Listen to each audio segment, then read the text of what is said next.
Hola coleccionistas, me encontré esta moto en un tianguis y me gustó mucho para un custom. ¿Qué les parecería que fuera bajando de algún vehículo donde las transportan para llegar a las pistas de competencia?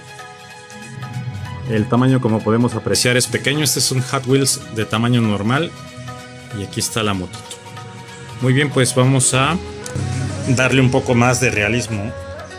Estas bases que son para que no se vaya de lado, pues la verdad es que no me gustan y tampoco las necesita. Digo, finalmente no la vamos a correr en pista.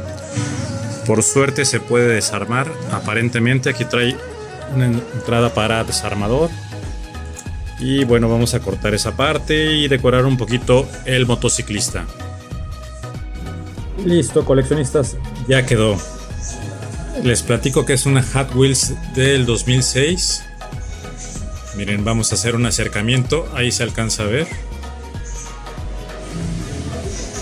Me costó, no recuerdo si 30 o 35 pesos.